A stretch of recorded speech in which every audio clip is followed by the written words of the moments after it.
साथियों नमस्कार। कल की वीडियो में आपने ये सुना था कि श्री कृष्ण जी अर्जुन को ये समझा रहे हैं कि इस संसार में असत वस्तुओं की कोई सत्ता नहीं है, अर्थात जो न रहने वाली वस्तुएं हैं उनकी कोई सत्ता नहीं है और जो सत वस्तुएं हैं उनका कोई भी अभाव नहीं है। अर्थात सत रहने वाली वस्तुएं हमेशा आपको दिखाई देंगी, आपके आसपास रहेंगी। और आगे इस प्रकार श्री कृष्ण जी अगले श्लोक में इन सत और असत वस्तुओं के संबंध में, सत क्या है और असत क्या है, इसके बारे में और विस्तार करते हुए कहते हैं और ये बताते हैं कि अविनाशी यानी कि नाश नहीं होने वाला और नाश होने वाला क्या है। देखिए, सुनते हैं आगे श्लोक नंबर 17 क्या कहते हैं। अविनाशी तु तद्विधि येन सर्वमिदं ततं विनाशम अव्यवस्थ्यास्य न कश्चित् कर्तुमर्हति। और नाश रहित तू उसको समझ, नाश रहित तू उसको जान जिससे यह संपूर्ण जगत व्याप्त है। अविनाशी तु तद्विधि येन सर्वमिदं ततं, जिससे ये पूरा जगत व्याप्त है और इस अविनाशी का विनाश करने में कोई भी समर्थ नहीं है।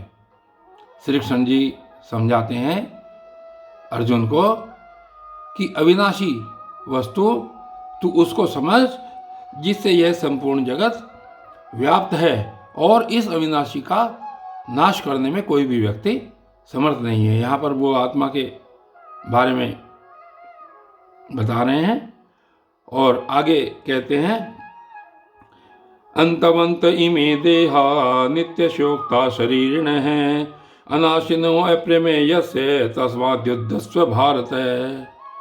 और आगे क्या कहते हैं कि नाश रहित अप्रमेय नित्य स्वरूप जीवात्मा के ये सब शरीर नाशवान कहे गए हैं। अर्थात ये जो हमारी जीवात्मा है या आत्मा जो हमारे शरीर में निवास करती है, ये सब शरीर इस आत्मा के शरीर हैं और ये सब कैसे कहे गए हैं, नाशवान कहे गए हैं। और इसलिए हे भरतवंशी तू युद्ध कर। अर्थात श्री कृष्ण जी समझाना चाह रहे हैं कि यदि युद्ध होगा तो इस युद्ध में हमारी आत्मा नहीं मरेगी, केवल शरीर मरेंगे। इसलिए वो अर्जुन को समझा रहे हैं कि हे अर्जुन, ये सब शरीर नाशवान है, इसलिए तो युद्ध कर। और आगे देखिए क्या कह रहे हैं, यम एनं वेत्ति हंतारं यश्चैनं मन्यते हतम् य एनं वेत्ति हंतारं यश्चैनं मन्यते हतम् उभौ तो न विजानीतो नायं हन्ति न हन्यते। अर्थात जो इस आत्मा को मारने वाला समझता है और जो इसको मरा हुआ मानता है, वो दोनों ही नहीं जानते। यम एनम वेत्ति हंतारम यश्चैनं मन्यते हतम, जो इस आत्मा को मारने वाला समझता है कि यदि मेरे अंदर कोई आत्मा है और मैं दूसरे को मार रहा हूं, या जो ये समझता है कि मैंने इस दूसरे व्यक्ति को मारा और वो मर गया, उसकी आत्मा मर गई, तो वो दोनों ही नहीं जानते। उभौ तो न विजानी, तो वो दोनों ही नहीं जानते, क्योंकि नायम यानी न अयम हंति न हन्यते, न ये तो ये किसी के द्वारा मारा जाता है और नहीं ये किसी और को मारता है। इस प्रकार श्री कृष्ण जी इस श्लोक में, श्लोक नंबर 19 में बता रहे हैं। और अगले श्लोक में फिर श्री कृष्ण जी आत्मा के संबंध में, जो शरीर के अंदर आत्मा होती है, उसके बारे में कह रहे हैं। देखिए श्लोक नंबर 20, न जायते म्रियते वा कदाचिन्नायं भूत्वा भविता वा न भूयः अजो नित्य शाश्वतोऽयं पुराणो न हन्यते हन्यमाने शरीरे। अर्थात यह आत्मा किसी काल में न तो जन्मता है और न ही मरता है। न जायते म्रियते वा कदाचिन्नायम न कदाचित अयम भूत्वा भविता वा न भूय।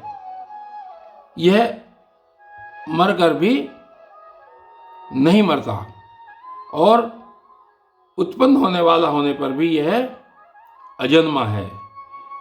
यहाँ पर इस श्लोक में श्री कृष्ण जी इस आत्मा के 6 विकारों से रहित रूप का निरूपण कर रहे हैं और कहते हैं कि यह नित्य है, सनातन है, पुरातन है और शरीर के मारे जाने पर भी यह नहीं मारा जाता। इस प्रकार श्री कृष्ण जी इस श्लोक में बता रहे हैं अर्जुन को और जीवात्मा के संबंध में कह रहे हैं कि न जायते म्रियते वा कदाचिन्न नायम भूत्वा भविता वा न भूय। कि ये आत्मा न किसी के द्वारा मारा जाता है और न ये किसी को मारता है। यह आत्मा नित्य, सनातन, पुरातन, शरीर के मारे जाने पर भी यह नहीं मरता है। और इस प्रकार कल फिर ये श्री कृष्ण जी का अर्जुन को समझाना, ये संवाद जारी रहेगा। तब तक के लिए धन्यवाद।